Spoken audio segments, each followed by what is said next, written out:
prominent were leaders in the New Testament letters to churches? This is very telling. For example, the first letter to a church is the letter to the Romans, chapter 1, verse 7.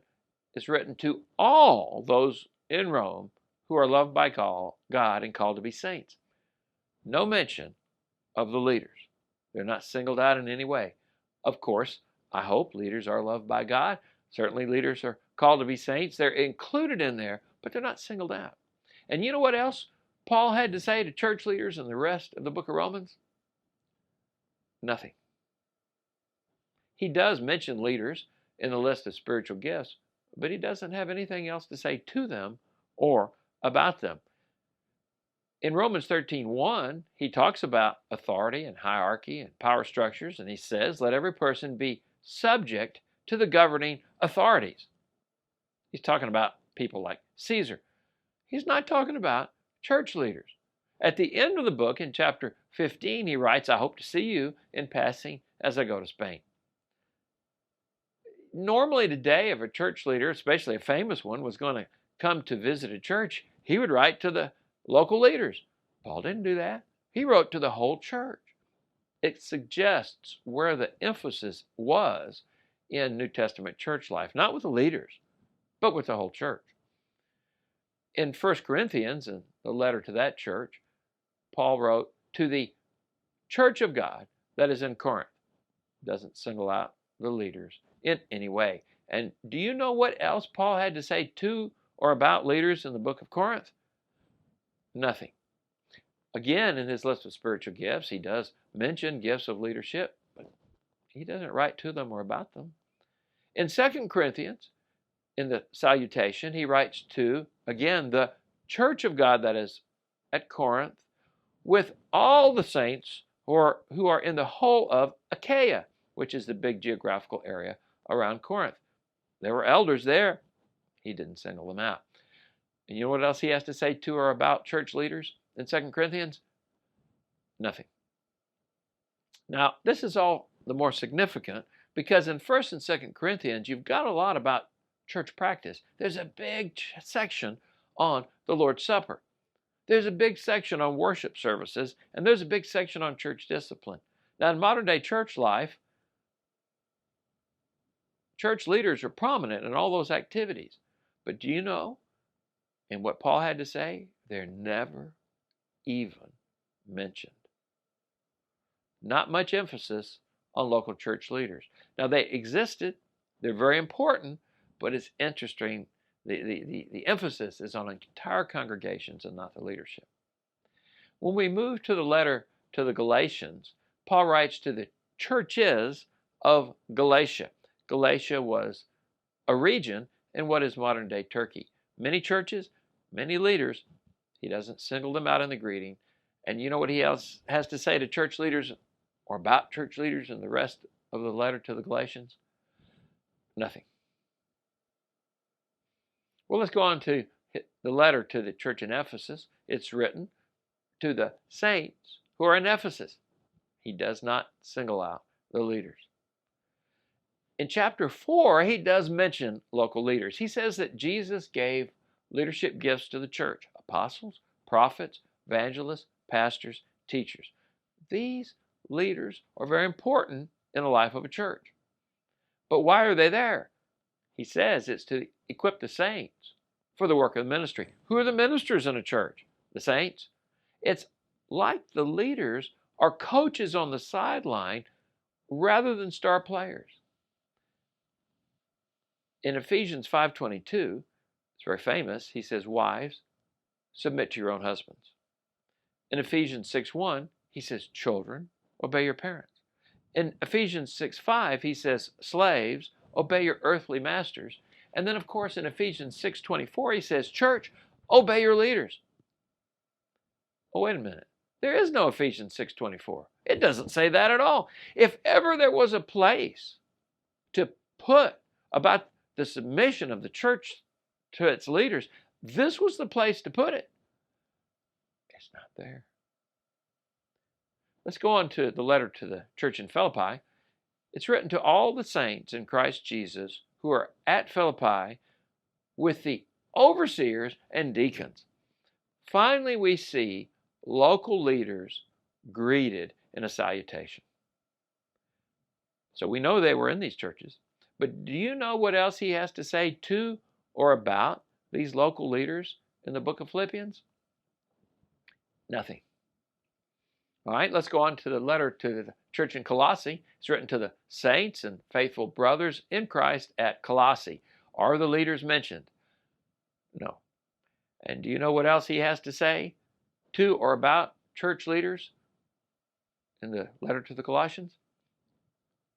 Nothing. All right, let's go on to the letter to the church in Thessalonica, 1 Thessalonians chapter 1, verse 1, to the church of the Thessalonians. Again, he does not greet the leaders. He does, however, talk about them in chapter 5, verse 12. Respect those who labor among you and are over you in the Lord. So what's the relationship between a church and its leaders? Respect. That's it. Respect.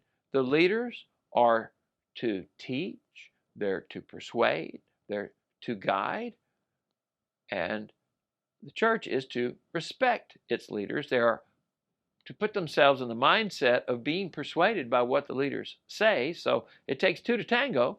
This is the responsibility of the church, is to respect its leaders. I want to deal with this statement that the leaders are over you in the Lord. Now, again, that looks like a hierarchy, doesn't it? And we got to figure, what's he talking about here? Well, everybody agrees Christ is the head of the church. But once the organizational flowchart flows down from Christ the head, where does it go? Often it's said that it goes Christ, church leaders, and church. And in between Christ and the church are the local leaders. Well, I would argue that that is not the biblical flowchart. It's Christ is the head of the church, and that's it. Where do the leaders fit in? Well, they are inside the church. Within the church, you do have leaders, but they're not in that sense over the church. They are standing in front of the church, if you want to look at it that way, guiding and leading, but they're not over the church. So when he says they are over you in the Lord, it's that word we've already looked up, proestemi. It means to stand before, offering leadership, guidance, advice, standing before you in the sense of attending to or caring for.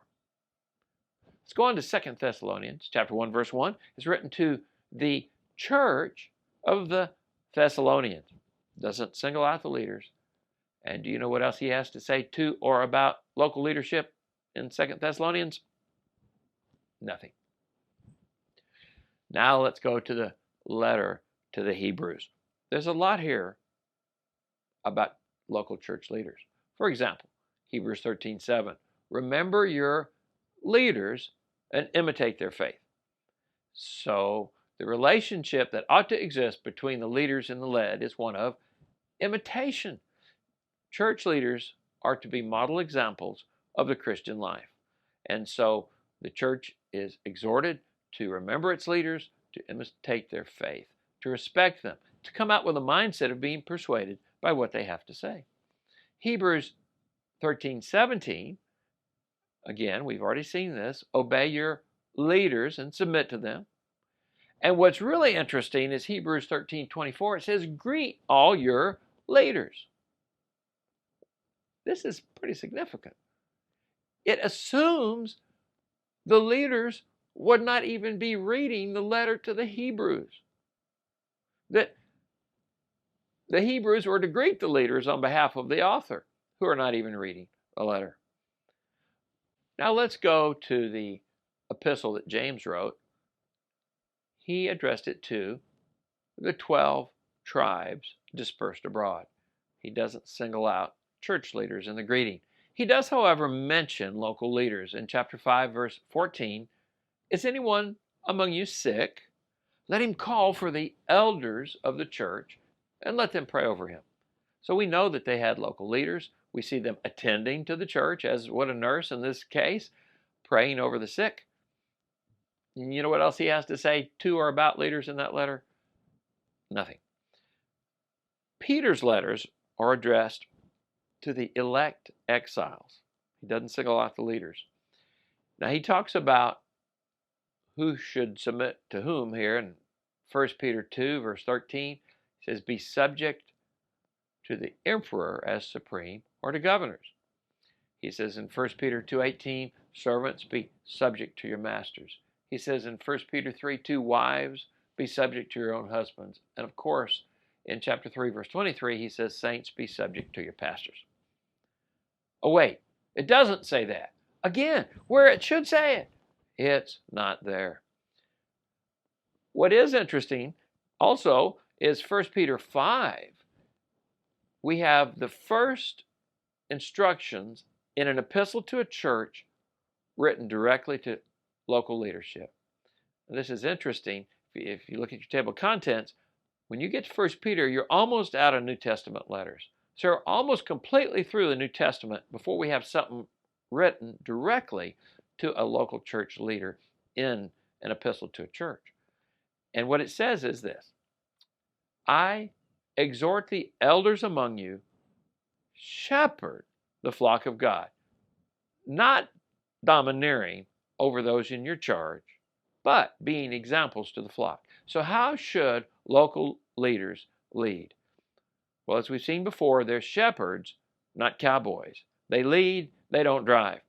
And then, directly quoting what Jesus had said earlier, not domineering over those in your charge, but rather being, as we've already seen, examples to the flock. That is how leaders are to lead the local church. So what we're talking about is servant leadership. Leadership that takes the time to build consensus through persuasion, through teaching, through listening, through humility, through explaining, through empathy. This is a very important ministry of leaders. Now let's go to the epistles of John. 1st and 2nd John are written to the beloved and the elect lady. He doesn't single out the leaders. He doesn't talk about the leaders. He has nothing to say about leadership in those two letters. In Jude, it's addressed to the called, and he has nothing else to say to or about leadership. Revelation, written to the 7 churches, not to the pastors, to the 7 churches, and he has nothing to say beyond that to or about the leadership. So throughout the New Testament, in the letters to churches, we see emphasis on entire congregations, not on the leadership. Why is that? It's because Christ is the head of the church, and the organizational flow chart flows from Christ directly down to the church. Within the church, you have leaders. The key is shepherds are sheep too. So when he writes to the sheep, well, shepherds are sheep too. Of course, they're part of that process. Servant leadership is what we're talking about. So when we see that the apostles wrote to entire churches, not just the leaders, we see that the apostles taught entire churches. They reasoned with the whole congregation. They persuaded. They offered guidance. They didn't merely issue orders. And so local leaders should lead the same way. Jesus said in Matthew 20, whoever wants to become great among you must be your servant, and whoever wants to be first must be your slave, even as the Son of Man came not to be served, but to serve, and to give his life as a ransom for many. Servant leadership that serves through persuasion in building consensus is what we're looking at. So let's review again. What is a church leader's authority? None. The same as children and slaves. And what about elder rule? It's proestemi. It's leadership, it's guidance, it's advice. It's also caring for, attending to. It's persuasion, it's selling, it's convincing. And what is the prominence of leaders in the letters to New Testament churches? They're not prominent. The shepherds are sheep too.